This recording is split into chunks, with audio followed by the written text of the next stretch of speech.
Good day mga kaibigan.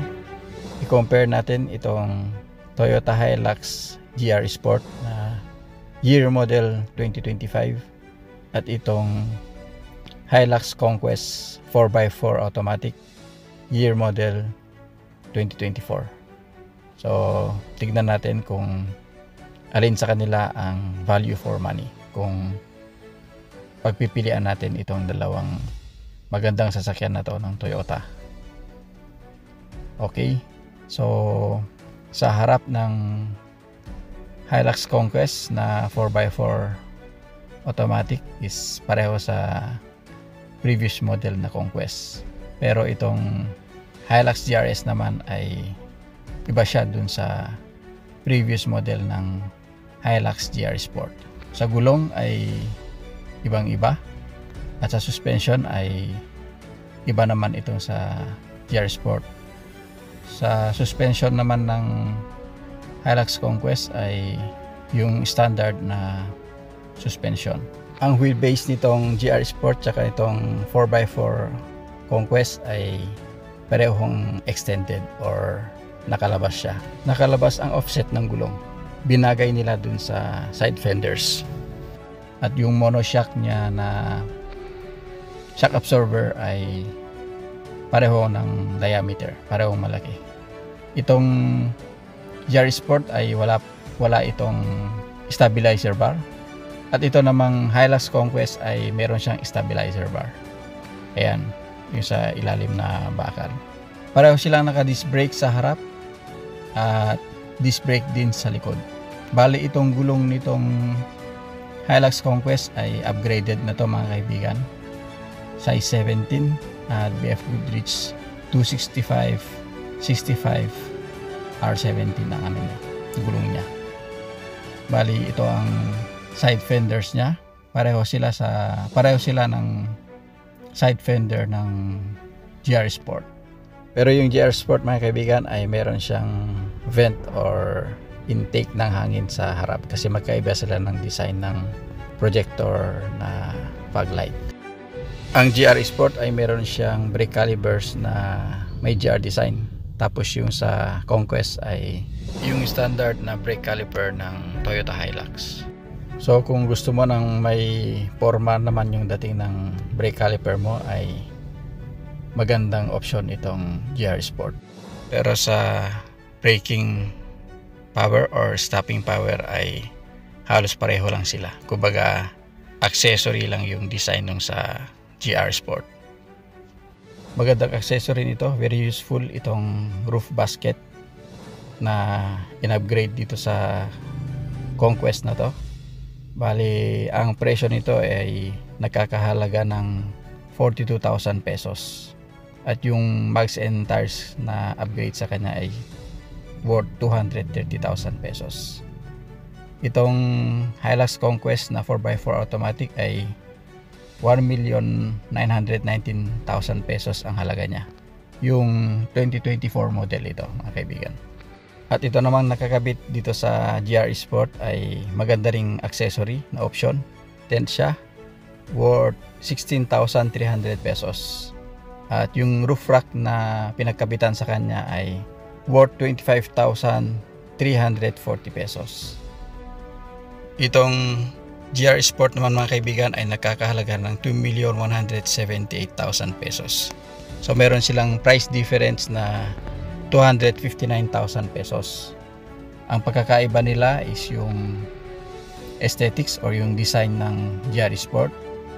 Sa makina ay pareho silang 2.8 liter na diesel engine, pero mas malakas ang makina ng GR Sport.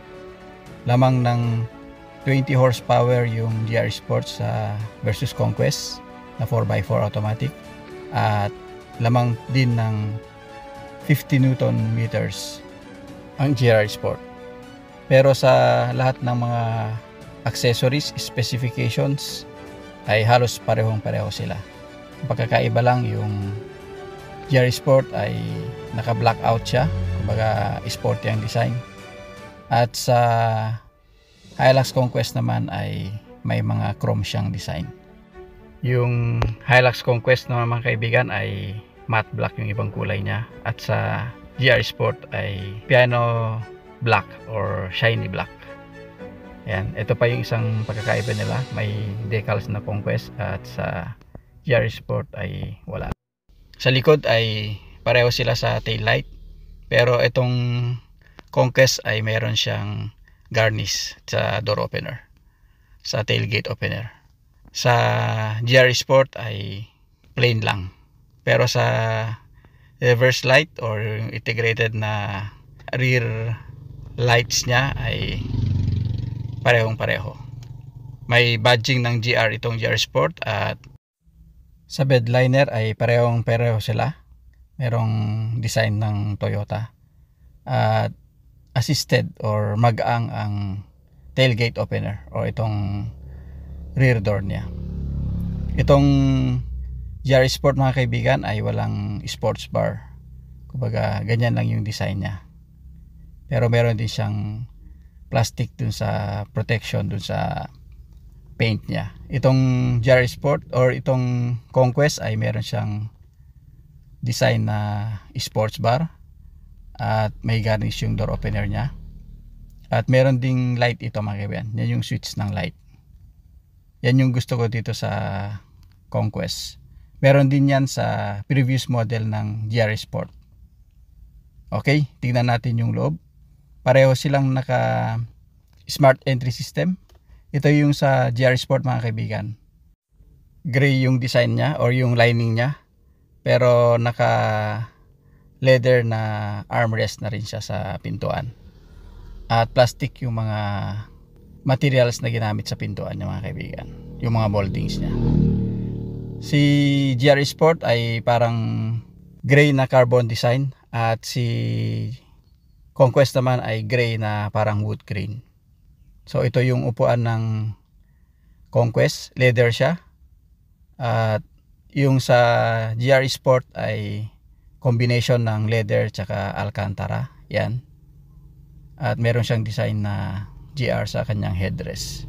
Para sa akin, sa experience ko sa ganitong upuan ng GR Sport, ay kapag basa ka ay mababasa yung alcantara leather, tsaka mas madaling madumihan. Compared mo dun sa pure leather ay kahit basa ka ay hindi siya mababasa, madali lang siyang punasan.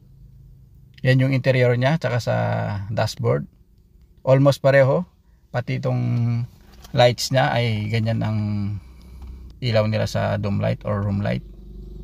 Merong mirror sa sa passenger, at dito sa driver ay walang mirror.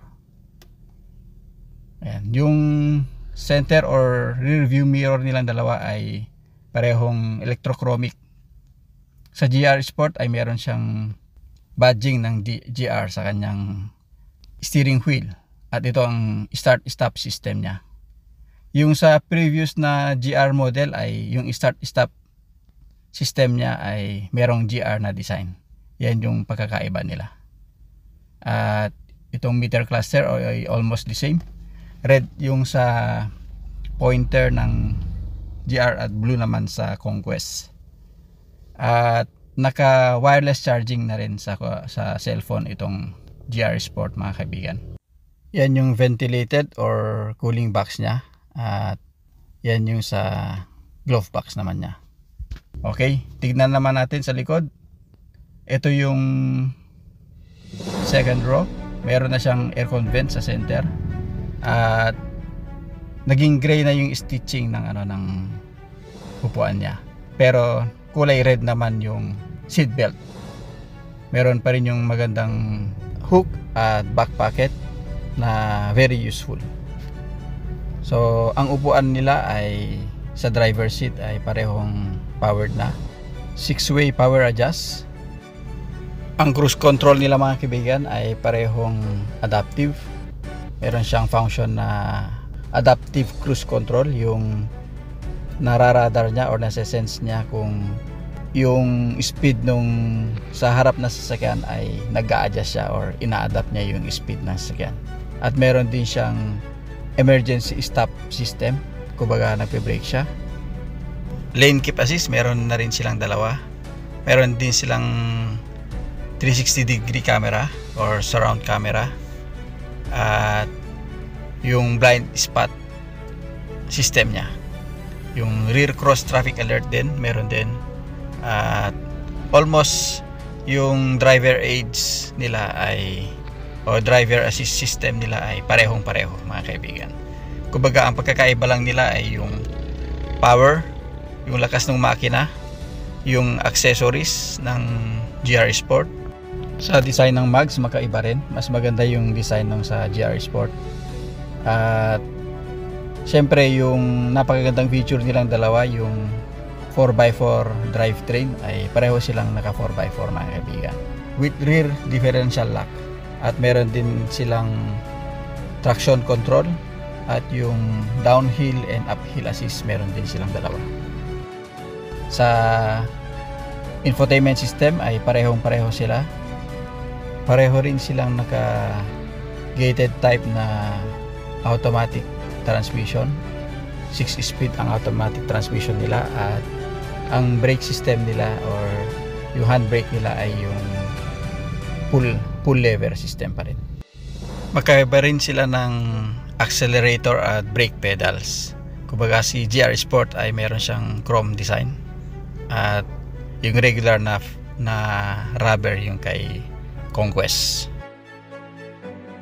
Ang Toyota Hilux ay ang top selling na mid-size pickup dito sa Pilipinas, mga kaibigan. So para sa tingin ko, kahit sino sa kanilang dalawa ang pipiliin mo ay value for money.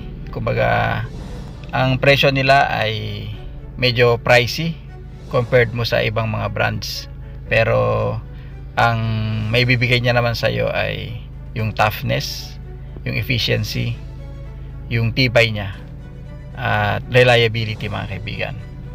At sa tingin ko, sa mga mid-size pickup dito sa Pilipinas ay Hilux ang pinaka maporma. Yun lang po ay sa idea ko or sa perception ko, sa tingin ko. Okay, maraming salamat sa panonood, mga kaibigan. Hopefully nagustuhan nyo itong simpleng walk around video natin sa dalawang model ng Hilux, Toyota Hilux. Itong Conquest 4x4 automatic at itong GR Sport 4x4 automatic. At kung sakaling may mga mali akong nabanggit dito sa review natin, or may mga pagkukulang or kulang sa mga nabanggit or nasabi, ay paki-comment na lang, mga kaibigan, para mai-correct natin, ma-check natin. Maraming salamat muli, and as always, keep believing and trusting the Lord. Keep safe and God bless.